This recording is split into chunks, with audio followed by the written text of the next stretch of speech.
Howdy. I'm not one who usually remembers my dreams. Typically, maybe I'm not having dreams, or maybe I'm having them, but I just don't remember anything about them once I'm awake. But there's a couple of dreams that I've had recently that actually were rather interesting. Um, in and the reason why I remember at least an aspect of them, I remember sort of what they were about. Primarily, what I remember is the feeling of death. So, in one of them, there was a woman who was dressed in a very, like kind of a peach colored floral dress, very wispy. And I just remember it was as if she was dying, and I could watch the breeze flowing over the ruffles in her dress as she was making the transition from life into death. And the feeling, that's the interesting thing about dreams, is that there can be all kinds of things happening that, from the way they look, they're very disconnected, maybe not anything that you would expect, because they aren't what you think of as something familiar, but there's the feeling that's associated with that makes you know that there's something familiar about it. In other words, if you see somebody in your dream and you say, well, I know that was my dad, but it didn't look anything like my dad. It was somebody else, but in my dream, it was my dad. It felt like it was my dad, or for example, okay? And this is the kind of thing that happens, is that dreams seem to be more connected with our sensations, with our feeling center, than they are with the images that are associated with them. You can have all kinds of weird things going on in imagery that a lot of times the feelings aren't totally connected with, but it's the feeling that makes you remember the dream. It's the feeling that draws you into the dream and gives you either this excitement that it's a really awesome dream, or dread and fear that makes it like a nightmare. Now, in the two dreams in which death was something that I felt very, it felt very prominent in my dream, in neither of those dreams did I feel that my life was personally threatened.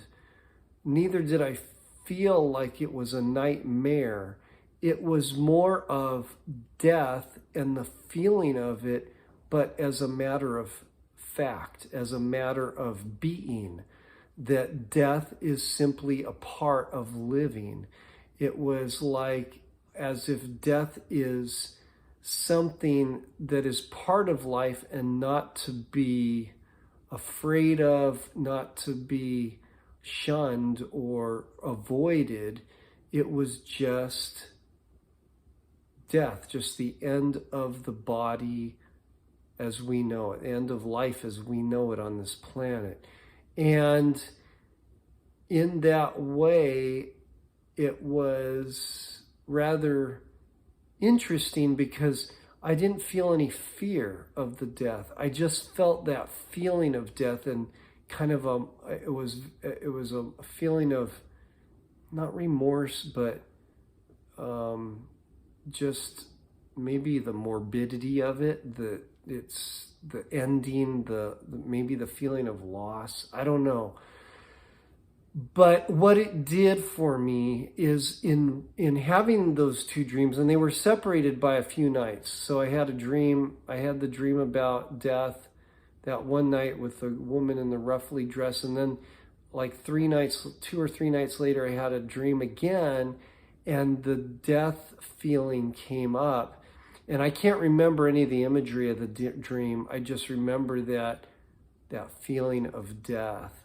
And so I think that it's something that I've opened up within my unconscious mind, so that now that it's exploring that area of my unconscious, which is the area of the feeling of death, which may be associated with things that have happened in my past, because there's been some death in my family, and things that my family experienced even when I was very young, as far as relatives dying and whatnot, that I'm thinking that maybe my unconscious is now becoming more open to allowing myself to feel those death feelings that it was probably protecting me from before, just because of other fears that have masked over it.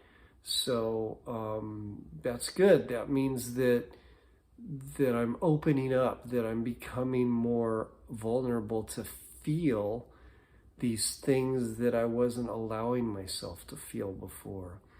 So I don't know if you feel any of this kind of thing, the feeling of death in your life, that either you've seen it, experienced it in reality, or you've noticed it in any of your dreams. But again, the important thing is to go into those feelings, to allow yourself to feel them.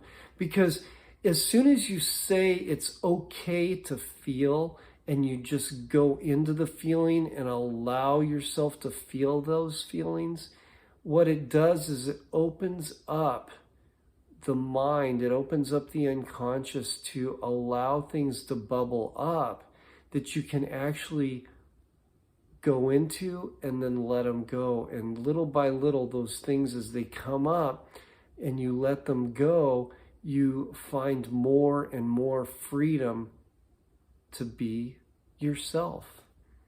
So I encourage you to do that. So that's all I have for you today. Till next time.